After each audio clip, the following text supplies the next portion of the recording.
Hello and welcome to my video review of Smugglers by Klaus and Benjamin Teuber from Komsos Spieleverlag. My name is Benjamin Törck. I'm doing German reviews most of the time, but from time to time, if there are German games where it's little known about in English, I'm trying to do some English-speaking reviews. My English is very rusty, so if I pronounce some words wrong or if my grammar is terrible, please don't hurt me. I will try my best to give you a very good impression of how the game works. Today I'm playing with Dave. Smugglers is from 2 to 4 players. Time of play is around 30 minutes. It's ages 8 and up. And the story of the game that Potato Charlie is the boss of a very famous smuggling gang, and we want to become a member, but he can only take one of us, so we have to prove that we are very good smugglers. To find out who will be the lucky one joining the gang and will be the winner, we have to smuggle some goods, and we have to smuggle sweets or sours in a potato bag. So the potato bag will be formed with this, in German it's Knete, muddling putty in English I think. And we have to smuggle one of those tokens, this contraband, in, and I think it's easiest if I show you how this works. Here's the boss. The first player, the starting player, rolls this dice, it's 1, so the boss moves 1, and so we are having this hole in the fence. And now the starting player turns around the sand clock, and now we can take one of our 3 contrabands, our smuggling goods, and put it in this modeling putty, and it has to fit through this hole. So we maybe I think this, and I start with a sour, so maybe I want to get another one, so I'm trying to form a sphere with it, and until the clock runs I can do whatever I want. I can make it bigger or smaller or larger, but if the clock is run out, it's about 30 seconds I think, I just can make it a bit rounder, but I'm not allowed to add or subtract some of the modeling putty from this. And now the time is over, so we are placing this in the bar. Dave has done the same, and now we have to check if those boards, if those potato sacks fit through this hole in the fence. So we are rounding it a bit, and the first player places it here on the top, and then we are pushing it and have a look. Oh, it fits. It's very important that you don't leave it here and roll the other one after that, because if they stick together they will mix up and you never get them apart really, so just put them back in the bar. Now I'm making mine a bit rounder and I'm rolling it downwards, and oh, it fits. If it would stuck in the fence, I could make it rounder once again, and if it stucks again, then it comes in the junk room. But now we have to determine which one is the bigger one. I think it will be the yellow one, but if we aren't sure, if it isn't, obviously we have this whipper, and place both here. And now, okay, it's very clear the yellow one is the bigger one, the heavier one. So with 2 players, I'm the one joining the boss. The other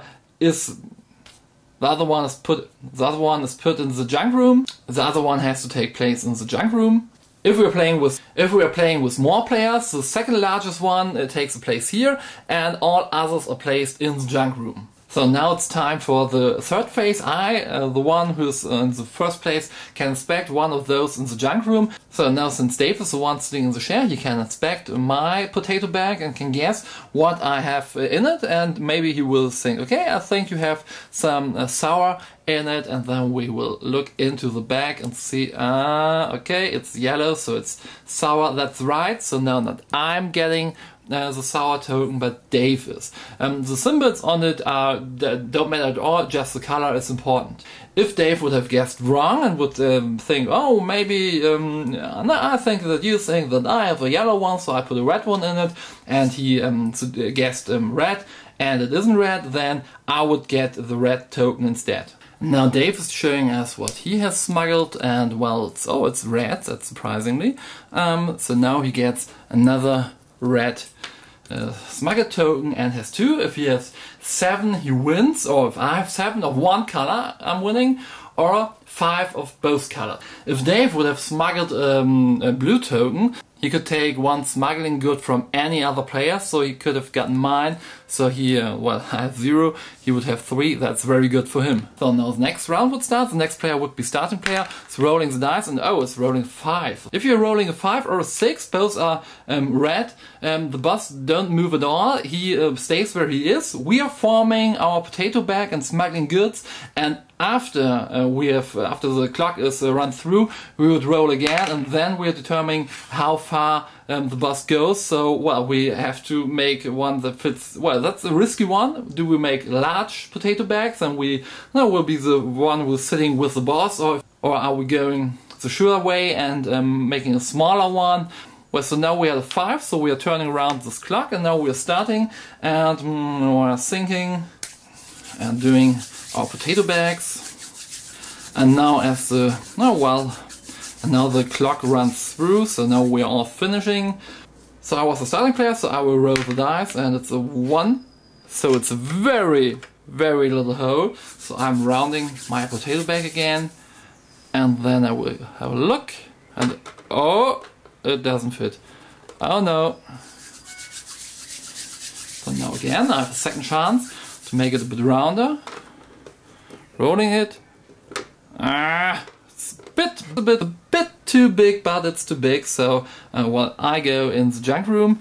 Well, but Dave wanted too fast. Dave wanted too much, and well, we don't have to check. He was stuck, and so all players are in the junk room, so nothing happens. We're taking our modeling putty back, placing it behind our screen. We don't have to show what contraband we have used. Well, now the next player is getting star player, so it's me again. I'm rolling the die. It's 4. It's 1, 2, 3. Well, this is an average size, so it's big, yeah, a little bit bigger than the others. And now I'm turning around this clock, and we are starting again. And the time is running out, so we are both ready now. Since I was the starting player, I will be the one going first. Well, it's clear that mine is a little bit smaller, but maybe that's a good thing. Mine fits, so I go in the bar. And now Dave. Well, what do you think? Let's have a look. Oh, well, it's close, but maybe if we get it a bit rounder. So again. Oh no, so Dave goes back in the junk room. I'm the one taking here place with the boss, and now I'm inspecting Dave. Dave has those tokens, and well, maybe I think, okay Dave, you have a red one in it, and oh no, it's the blue one. Well, that's not good for me, since now Dave can take my token away and I have nothing. But if I would have guessed you have the stink bomb in it, the blue one, then I would get Dave's stink bomb, and he doesn't have one. So well, that's a big opportunity if you get your stink bomb through the inspection, but if it fails, you have lost your stink bomb, and that's not very good. But everything worked out for Dave, so he got my token and gets his modeling putty back, and so well, I get a token anyway. So I'm showing everyone I get a yellow one, so I'm having a yellow one now. And now I'm showing you a last round. So now I think Dave is starting player again. He rolls a 4. 1, 2, 3, 4. So well, oh, it's very tiny, this hole. So we are turning around the clock and starting again. So time is running through, so we are just allowed to round a bit up. And well, I was starting player, so I'm going first. Mine is very, very small and tiny. Well, no problem at all. And now Dave, he's rounding a bit up. And oh, too big. So next try. Oh no. Bad luck for Dave. So now I am the one sitting with the boss, and I can inspect Dave. Well, but I have a hard time now. Does he have the blue token again? Red, yellow, I don't know, I have to guess. So maybe I can guess, okay, Dave, I think it's yellow. And let's have a look. Oh, it's yellow, so I'm getting a yellow token. Well, that's great, since I'm having a yellow token too.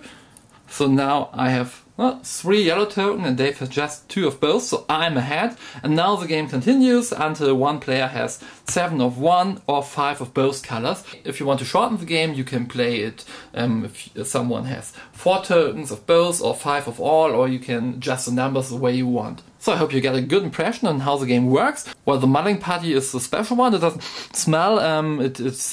If you roll it to a sphere, it bounces. So let's have a look. Woo! Oh no! If you're doing this, make sure your floor is clean. And you don't put it away this way, since you see, oh no, that's not good. If you want to pull it apart, you just do clack and clack and clack and clack, and then everything works perfectly. So this was how to play Smugglers. I think this is a very nice little family game, a great gateway game for non-gamers. It's a bit of bluffing, it's a bit of, no, not really dexterity, but you have to be very good forming those things and have to look and, oh, okay, well, maybe that fits, maybe a bit more. And, well, then there is the I think, that you think, that I think, and you have to bluff a bit.